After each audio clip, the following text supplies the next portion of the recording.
Fellow citizens, the People's Court is now in session. Distinguished citizens, in the public discourse, in the conversation, in the People's Court, because we have no pending case, is the issue. The National Assembly finally concluded its own part of the review of the 1999 Constitution and sent same to the States Assembly. What are some of their recommendations?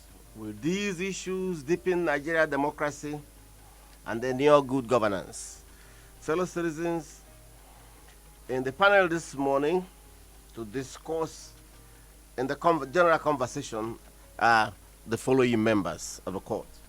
Chizoba Chukwudi, Barrister Bonny Amalu, Sir Abuchi Anueyago. Fellow citizens, in the general conversation, we have Mr. Osaho. It's my pleasure, sir. Thank you. The discussion this morning. Fellow citizens, our 1999 Constitution of the Federal Republic of Nigeria is the highest organic law upon which the people of Nigeria are governed. All federal, states, and local government bylaws are hinged on this document. And I shall remind you of the provisions of Section 1, Sub 1, Sub 2, and Sub 3 of our Constitution about the primacy of our Constitution. This Constitution is supreme, and these provisions shall have binding force on all authorities and persons throughout the Federation of Nigeria. Fellow citizens, the purport of the amendment of this Constitution cannot be discussed without delving into our history. The history, more particularly, the military rule and its legacy in Nigeria's constitution. Respectfully, I have a duty to touch on the legacy of the military rule in Nigeria in constitution making. It is my humble submission that the military seized power from the civilian government on January 1st, 1984, for the second time after the 1996 coup, and remained in office until 29th day of May 1999. Through this period, the leadership of the armed forces and consequently the government were firmly in the hands of officers and men of the Nigerian armed forces from the northern region, dominated by the Muslim army officers. The control and allocation of country's resources, as well as the employment of officials in top echelon of public office, were in the hands of the regime. The sharing of those resources were perceived to be too far and heavy-handed, unduly skewed in favor of the central authority, and consequently of the closed cycle of the friends and relatives of men and men in uniform. Fellow citizens, this created a situation where a legendary jurist and lawyer, Professor Akande, had to make this remark in his book, and I quote, "The military dictatorship effectively replaced the Nigerian independent constitution of the federal system with highly central administration that concentrated all powers in the hands of the northern-dominated military. The federation was being run under a military command type of system," unquote. Fellow citizens, I will finally, in the introduction of the historical facts in the making of Nigerian Constitution, want you to draw and drink from written documents.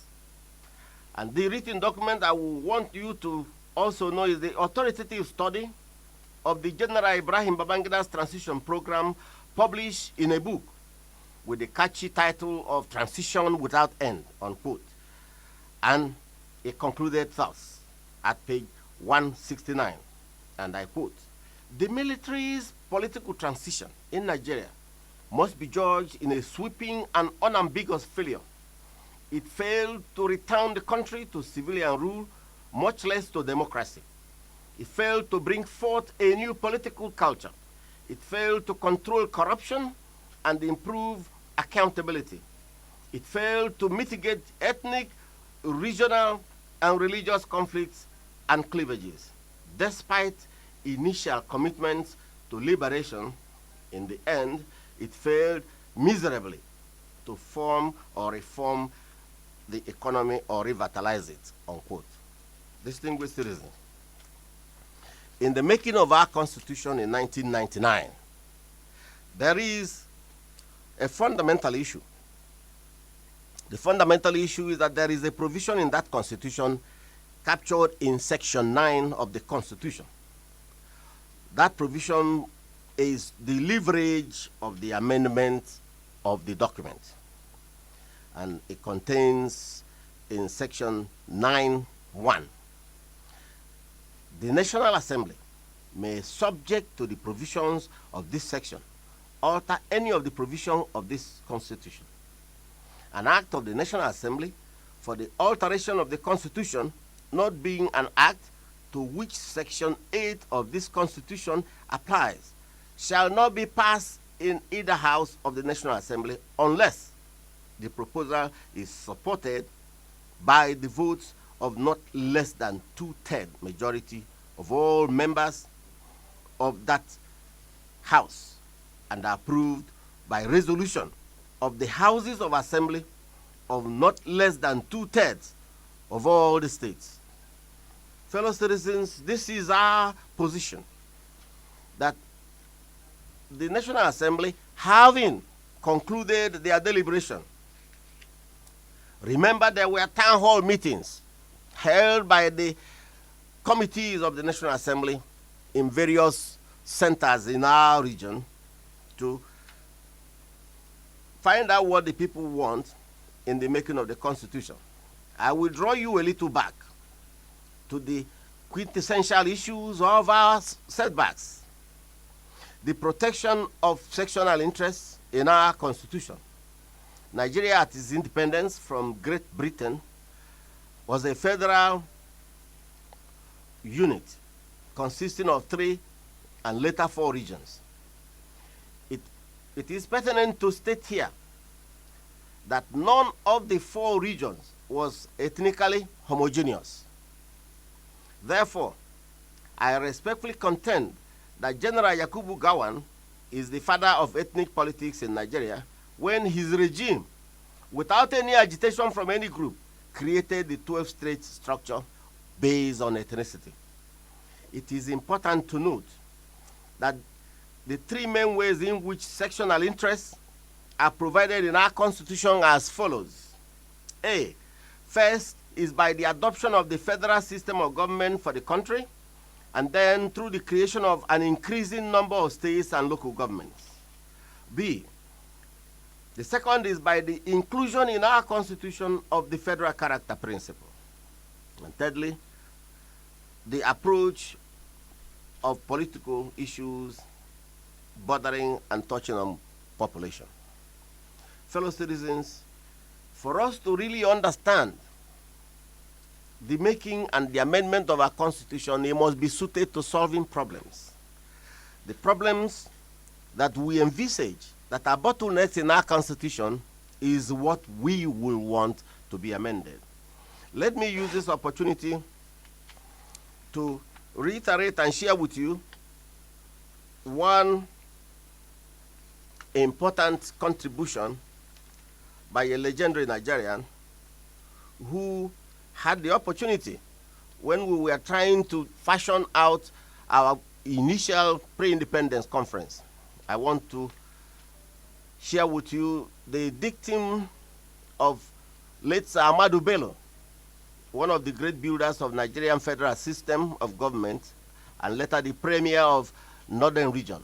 When at the Constitutional Conference in London in 1957, he captured the situation thus, and I quote, "Nigeria is too big, too important, and too many people are involved to use it as a stage for amateur administrators," unquote.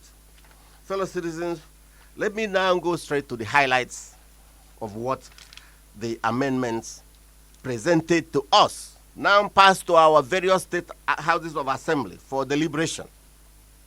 And I must agitate your mind that our representatives in the states has a duty to hold town hall meetings on the deliberations that have been now sent to them. Rather than they are sitting down in their chambers and deciding for us, that is not part of representation. The highlights I will quickly run through in this court are what the sum of the recommendations are these. 1. Local government autonomy.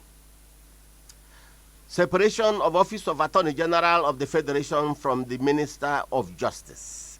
The same applies to the states, Commissioners of Justice, and the Attorney General. The scrapping of State Independent Electoral Commission and transfer of its power to INEC. Prohibition of presidential assent on amended constitution. Conferment of power to override presidential assent by National Assembly. Independent candidacy in election. Citizens' fundamental rights to education and health. Legislative immunity in the chambers. The National State Assembly Service Commission. Mandatory presidential address at a joint session of the National Assembly once a year. Funding of the Office of the Auditor General of the Federation, Nigeria Police Force, security agencies, Attorney General of the Federation, Revenue Mobilization and Allocation Fiscal Commission, through a first-line charge from Nigeria Consolidated Revenue Fund. Reduction of the period to authorize withdrawal from Federation account by the President and Governors from 6 months down to 3 months. That is when there is no appropriation passed. Creation of the Office of the Accountant General for the Federation of Nigeria. Civil or criminal sanction against those who dishonor legislative summons. Financial autonomy for the state legislature. Office of the State Auditor General and the Attorney General from the Consolidated Revenue Fund.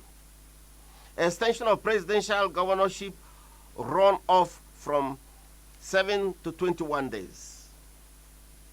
INEC empowerment to deregister weak or erring political parties. National Assembly's power to make laws for parties and independent candidate access to ballot paper. Prohibition of stay of proceedings by courts or tribunals on interlocutory appeals. That should be interlocutory decisions of court. The Federal High Court's exclusive jurisdiction on the trial of electoral offenses. Determination of election petition within 180 days in the absence of a force majeure. Finally, the convening a joint session of the National Assembly by the Senate President to consider money bills which the President withholds assent. Fellow citizens, I will commend that you will listen to the pronouncements and contribution by people in the court so that we will know whether these recommended, the highlights of the amendments that I have now read out to you, which some of you already know, will deepen our democracy. Fellow citizens, let me call on Sir Abuchi Anoyago in the court to make his contribution, sir. Sir Anoyago, sir. Thank you, sir. Dear listeners, I salute you once again. You have listened to the items he listed as being the issues that were amended in the draft of the amendment of the Constitution, which the National Assembly has passed on to the state legislature to get the normal backing or the normal support for the amendment to become a reviewed constitution of the Federation. First, they talked about granting local government councils autonomy. And for me, as an individual, with what I have seen so far in the administration of the local governments in Nigeria, I personally has a contrary opinion to this amendment, that while people are agitating that local government councils should be scrapped, because if you look at the administration of local government councils so far, you will see that it is just an avenue for sharing of money among those holding such council positions. You go to any local government, especially those in the rural areas, go there today, you won't see anybody at the local government secretariat. But on the day of money sharing, that is when the allocation of that local government has arrived, they know the days the local government allocations come to the local government secretariat. That day you will see a tumultuous number of turnout of people. It will be like a stadium where perhaps Real Madrid and Barcelona are playing. You will see an unprecedented number of persons there. And what is their mission? To share the money that has been allocated. And after sharing the money, they will all just disappear like spectators in a football match who go home at the end of the football match, and the stadium in the next few seconds becomes empty. That's the kind of things we witness. And you want to grant them autonomy to now perpetuate these atrocities and to expand on what they are already doing, impoverishing the people. Money is meant for development of the rural communities. These monies, instead of using them for the betterment of the lot of the people, the local government council, they are used for personal gains. So for me, they should expunge that autonomy. In fact, local government administration should be expunged. Are they saying now that, like we have 36 federating states of Nigeria, are they now saying we are going to have 774 federating local governments in Nigeria? I wouldn't know the basis upon which they did that. And then, the independent candidacy issue is a welcome development.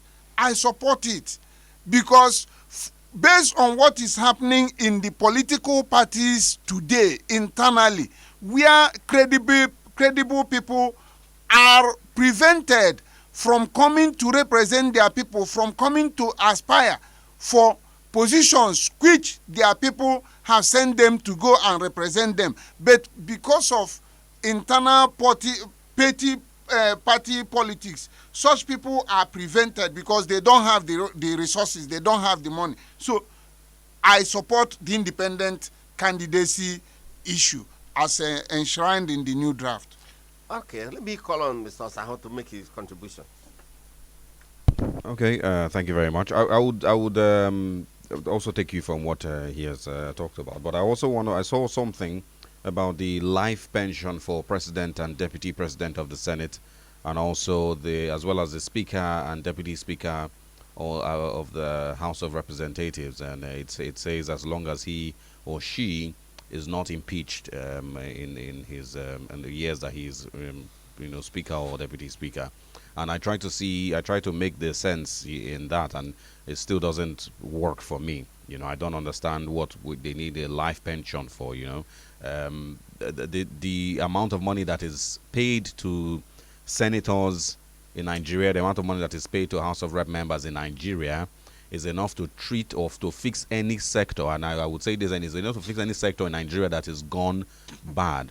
Power sector, security, healthcare, education, any of them, the amount of money that is paid as salaries or every month to each of these individuals is enough to fix any of all those sectors. And so when you've spent so many years as a Senate president or deputy Senate president, and then you still require to have life pension, it is outrageous in my point of view. And I also want to support independent candidacy in Nigeria. We want a situation where people that are known by the community, people that are known in their states, can decide, okay, well, I would like to go and contest for this position. And of course, we then have a choice.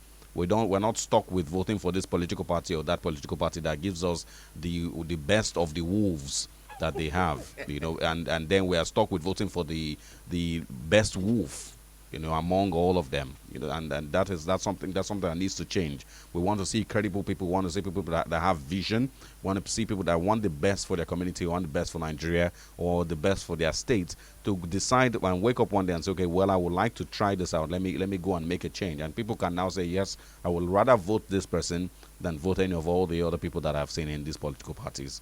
That's my very short take. Okay, let me call on the quintessential legal practitioner in our midst, Bonny Amalu, sir.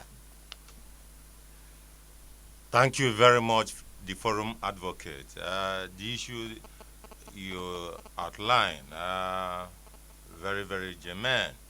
They are capable of moving our politics to the next level. But the issues still remain. Do we have the political will to get them implemented? Do we have the political will to get them entrenched in the Constitution for the purposes of deepening democracy, for the purposes of allocating the scarce resources for the benefit of the populace? These are the contending issues in our body politics. Yes, you talk of local government. I'm an advocate of local government reform, devolution of power to the third tiers of government. They are the government nearest to the people.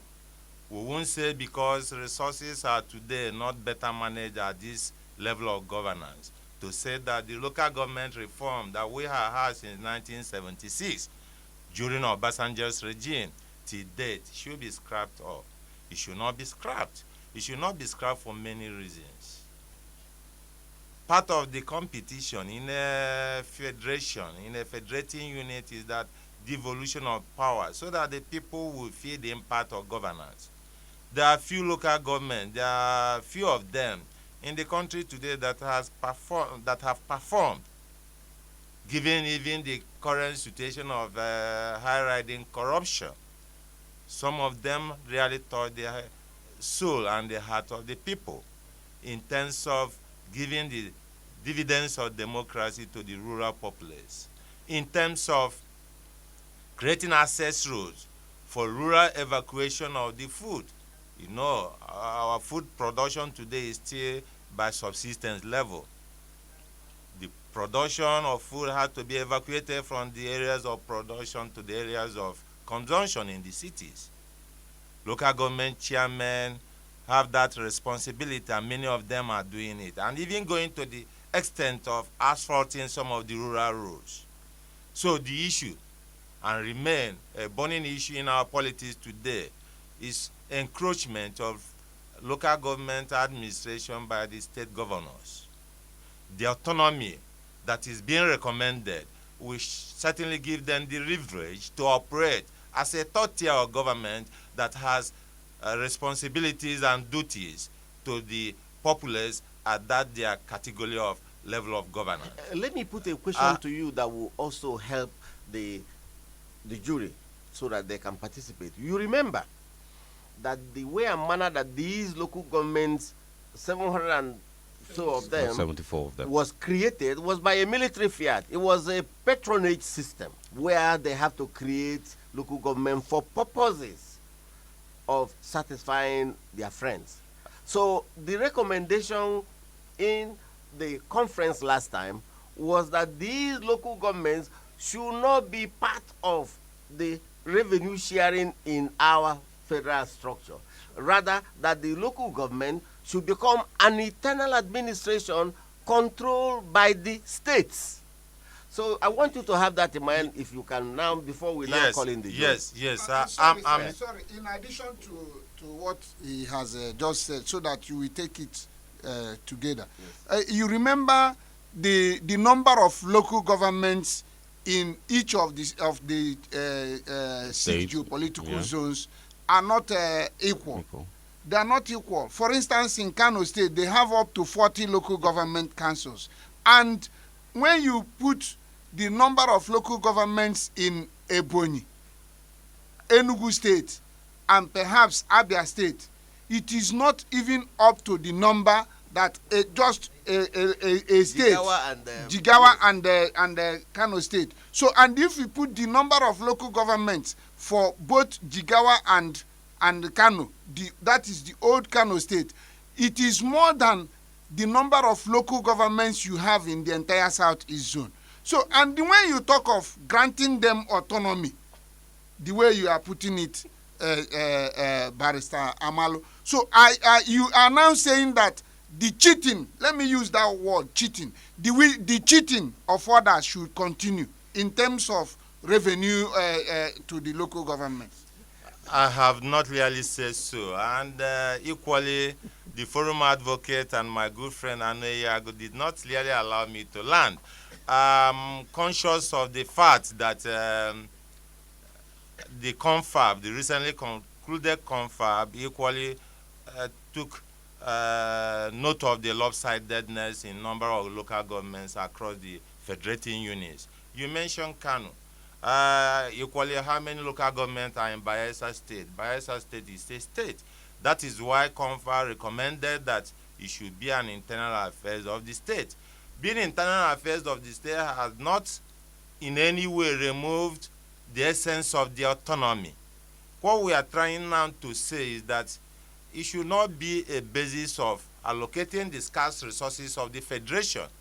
Let me keep it at that, but let me equally comment on the few other areas. The separation of the office of the Attorney General of the Federation, and so that one should be strictly political, and the other will be concerned with the nitty-gritty of the legal issues as concerns the government. I think I equally advocate that. That will create more sensibility and more focused administration of justice in the country. Let me also speak on the issue of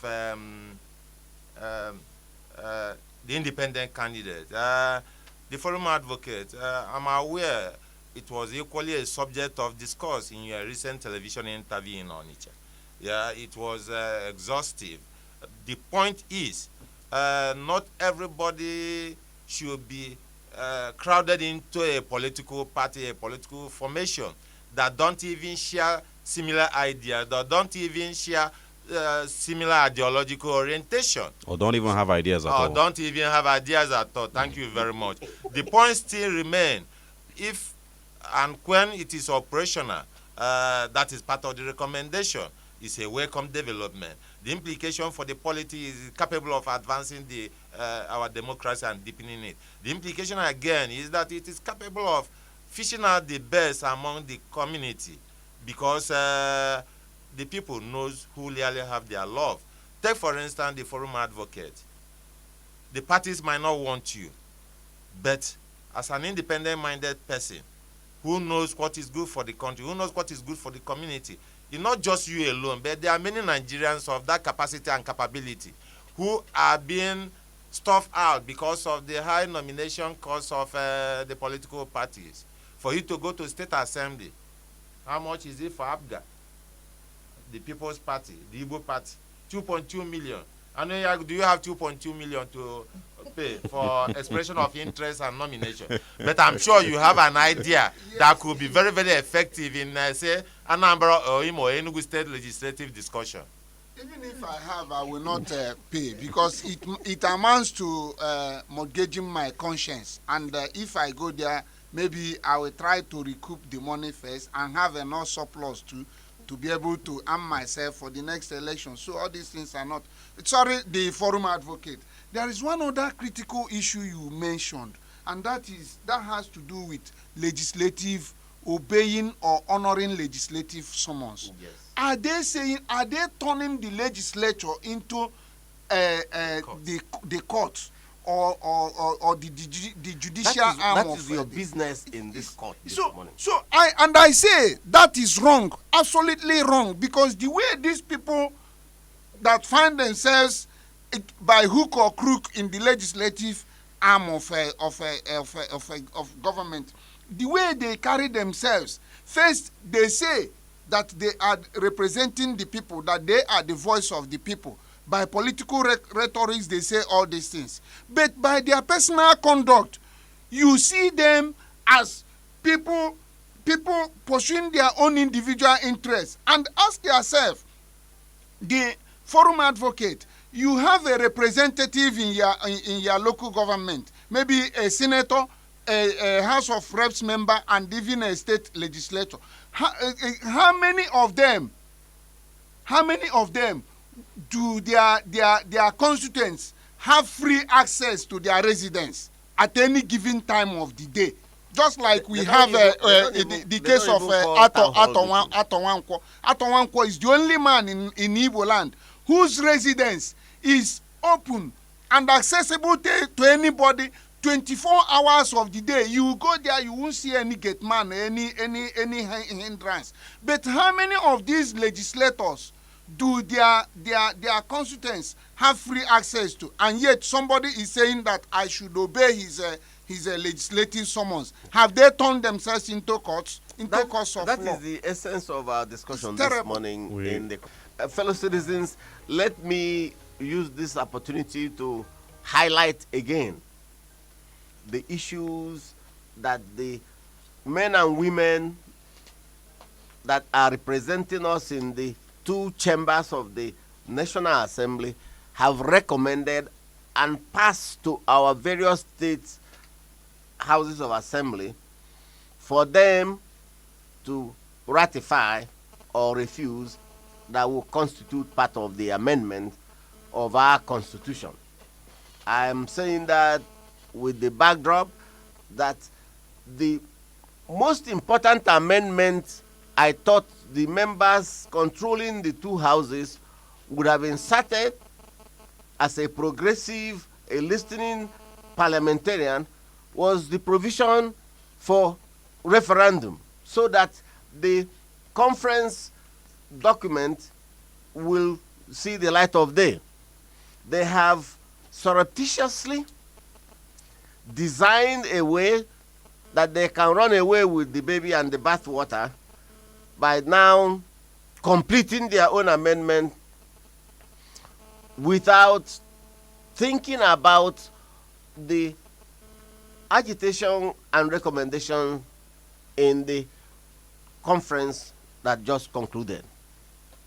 Fellow citizens, some of the recommendation is local government autonomy, separation of office of Attorney General of the Federation from the Minister of Justice, scrapping of State Independent Electoral Commission and transfer of its power to INEC, prohibition of presidential accent on amended constitution, conferment of power to override presidential accent by National Assembly, independent candidacy, citizens' fundamental right to education and health, legislative immunity in the chamber, National State Assembly Service Commission, mandatory presidential address at the joint session of the National Assembly once every year, funding of the Office of the Auditor General of the Federation, Nigeria Police, security agencies, Attorney General of the Federation, revenue mobilization and allocation of fiscal commission through a first-line charge from Nigerian Consolidated Revenue, reduction of the period of authorized withdrawal from the Consolidated Revenue Fund by the President and governors from 6 to 3 months, creation of Office of Accountant General of the Federation,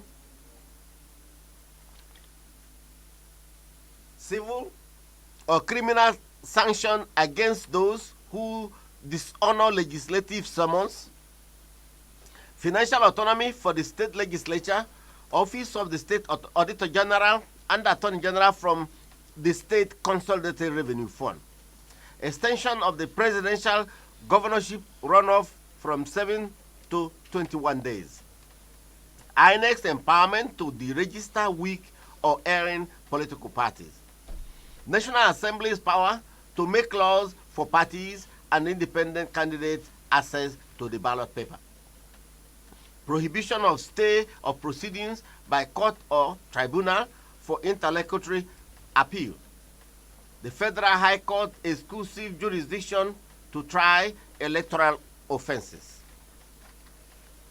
the determination of election petition within 180 days in the absence of force majeure, and the convening a joint session of the National Assembly for the Senate President to consider money bill on which the President withholds accent. Distinguished citizens, our members of the National Assembly have found some of these 22 or 23 points that they are needful for us to broaden our democracy. If you look at them, you will see that more than 45% of the issues borders on matters within the jurisdiction of the chambers of the National Assembly. It does not go deep enough. I want you to be interested in how you are governed, to make sure that you make demands on the system, more particularly now that they have sent these documents to the various state assemblies for accent so that they can amend the constitution. They have clearly and cleverly omitted a certain provision for a referendum so that we can have the conference report tested by a referendum. They have decided to undermine democracy. Fellow citizens, I want to use this opportunity to share with you the thoughts of Lyndon B. Johnson, the American Vice President and later President of the United States of America, following the tragic death of President F. Kennedy.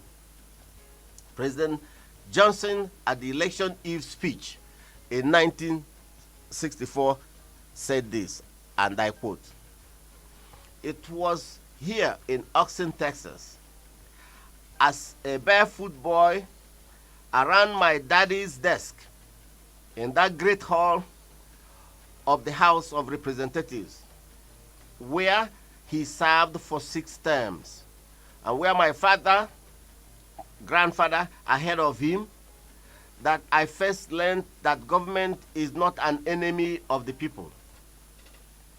It is the people.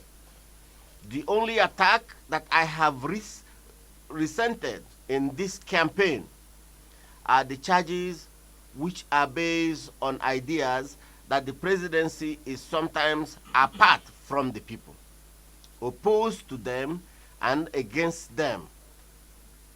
I learned here, when I was the representative of the people, that poverty and ignorance are the only basic weakness of a free society, and that both of them are only bad habits that can be stopped." And unquote. Fellow citizens, let us learn to acquire knowledge so that we can improve our democracy. This is a parting gift for members in this conversation. Fellow citizens, get interested in the affairs of our states. On this note, this court will rise.